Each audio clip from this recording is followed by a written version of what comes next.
What is up, you guys? In today's video, I want to quickly go over how I made a 70% cash-on-cash return from my car. Now, I know most of you guys are thinking, how is that possible? What did you do? Teach me how to do it. I will tell you right now. So, first off, one thing I want you guys to know is my car was paid off.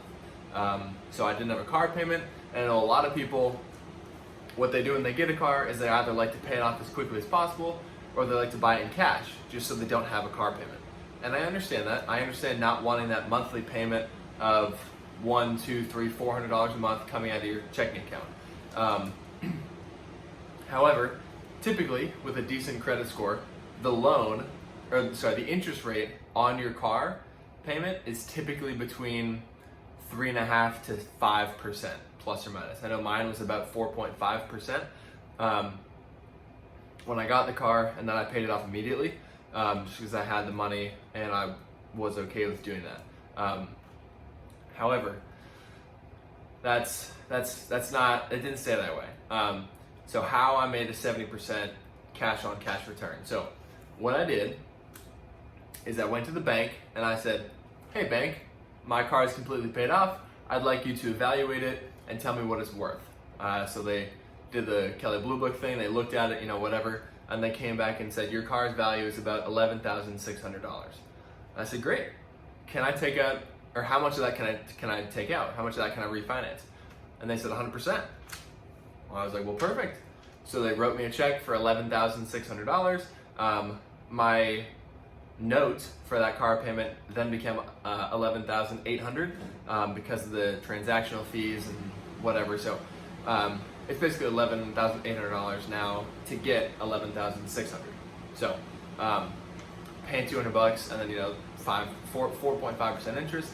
So I took that out. They wrote me a check. I then deposited that straight into my checking account that I have with that bank. Now, what did I do with that 11 grand? Let me tell you. So as many of you guys know, I own a triplex. I have 3 units. What I did is one of the 3 units I renovated. So that one, when I bought this property, had been previously renting for $500 a month. It's a small 1-bed, 1-bath. It's about 500 or so square feet. And it was like, it wasn't very nice. It was, kind of like meh.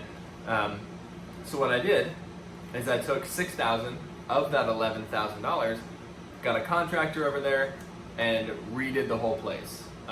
Typically, to redo an entire place costs more than $6 grand, but because of how small it was not too expensive. And I will have a video up kind of going over the renovations I did and some before and after stuff on that, so you guys can see what $6,000 can get you with renovations. But basically, repainted, refloored, put a window in, put a ceiling fan in, kind of revitalized the whole thing.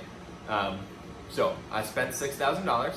So over here we got $6,000 in. So I spent $6,000. Now what did that get me? That got me $350 extra per month. So it's currently renting for $850 a month. Now, obviously I'm not going to count all $850 because $500 of that would have been there anyway.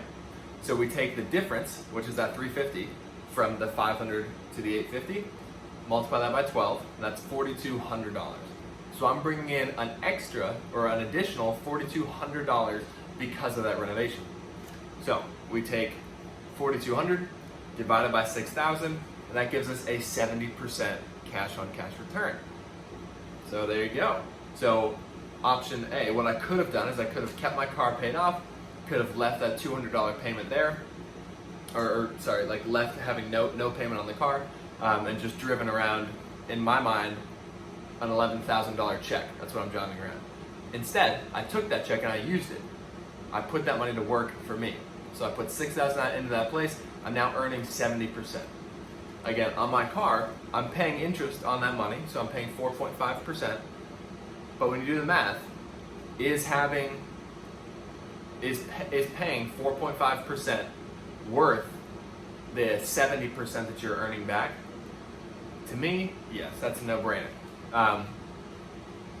Essentially, I'm making the $6,000 back in 1.4 years when you put it like that. So theoretically, I could take that additional $350 a month and pay off my car note, the $6,000 that I put in that house, in 1.4 years. I'm not going to do that because, again, I'm borrowing at 4.5%, and I know I can put that money elsewhere to earn me more money than the 4.5%. So to me, it's worth it to have that car payment. But that's one of the scenarios I want you guys to think of. So if you do have a paid off car and you're looking for something to invest in or a place to put money or how to make more money, consider taking out a car loan and investing that money into something that will earn you more than the interest you're paying on that loan. So let's just say you don't own a house and you're currently renting an apartment, something like that, and your car is worth, I don't know, 10 grand. It's paid off.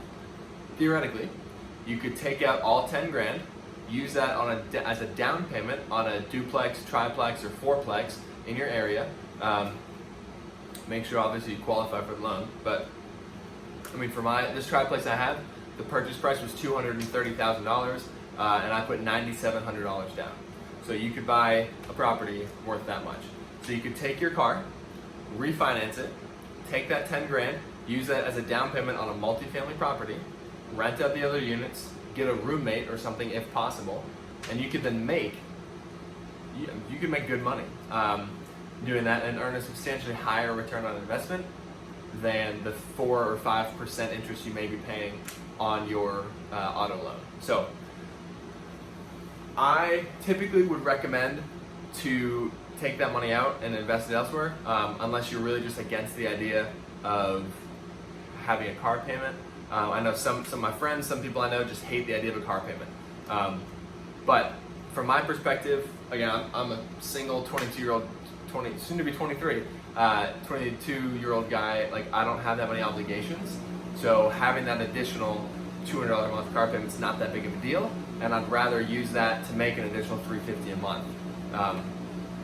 So it's the opportunity cost. Like, what's the opportunity cost of leaving all your money tied up in your car?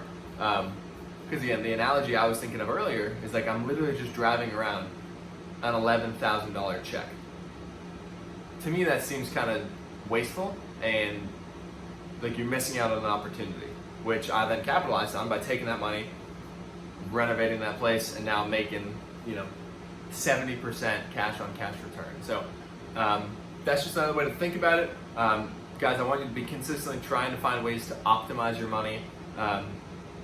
Look for creative solutions, creative ways to build your financial blueprint, your financial planning, kind of get yourself started. And if you do have a paid off car, consider using that money to put towards an investment to earn more than the interest you're paying on it. So if you have any questions or comments or anything you guys want me to go over, or any other insightful things you want to drop, put them in the comment section below. Don't forget to like this video. It helps me reach more people and get this information out to others. And in the future videos, we will have more house renovation updates coming. Also going over my Greenville property and what the status is on that. So I'll catch you guys in the next video.